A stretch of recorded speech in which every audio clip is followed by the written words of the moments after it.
কিসের আবার ক্যারিয়ার? তুই ধান কাটবি আর আমি রান্না করব। আপনার ক্যারিয়ার যে ধান খেতে সেটা আমাদের বোঝা হয়ে গেছে। ঠিক বলেছো।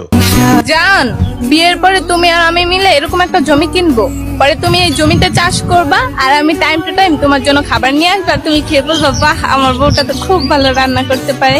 বিয়ের আগে কেন এখনই কিনে চাষবাস শুরু করে দেন, তারপর না হয় একটা টিকটাকার ধরে বিয়ে করে নিন।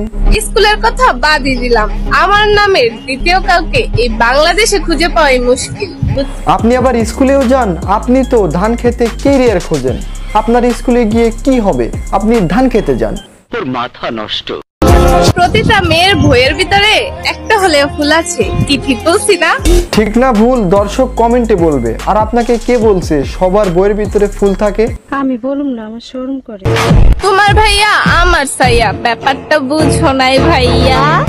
বুঝেছি, কিন্তু ব্যাপারটা বোঝাতে ধান খেতে কেন যাইতে হবে? চিল্লা কি আমগরে পাওয়া যাইবো?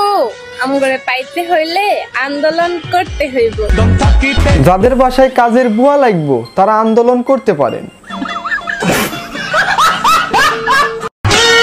আমি শাড়ি পরে ঢং করব আর তুমি সেগুলো বসে বসে দেখবা, বুঝছো? যা বাংলাদেশের বাঙালিরা এখন টিকটকারদের ন্যাকামি দেখতে চায় না, শুধু গালি দিতে চায়। স্কুল থেকে বান্ধবীদের সাথে বৃষ্টিতে ভিজে বাড়ি ফেরা আর কখনোই হবে না। আরে কেনা কে চাতে হো? তাই নাকি? তোমরা ছেলেদের কথা বলো, আরে ধুর, আমার উপর তো মেয়েরাও ক্রাশ খেয়ে বসে আছে।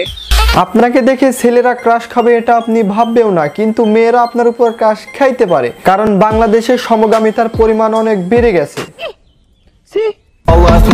আম্মু আব্বু আমার যেই নাম রাখছে এই নাম বাংলাদেশে দ্বিতীয়টা খুঁজে পাওয়া খুবই মুশকিল। কারণ আপনার আব্বু আম্মু জানতো যে আপনি আগে থেকেই প্রতিবন্ধী হবেন। কি বলবো আর কি শুনবেন? দুই লাইনের কথা শুনেই কি আমার আর চিনবেন? সো দর্শক, এই ছিল আজকের ভিডিও ভালো লাগলে লাইক কমেন্ট শেয়ার এবং সাবস্ক্রাইব করবে, পেজে নতুন হলে ফলো করবে। সো দর্শক, দেখা হবে নতুন কোনো ভিডিওতে।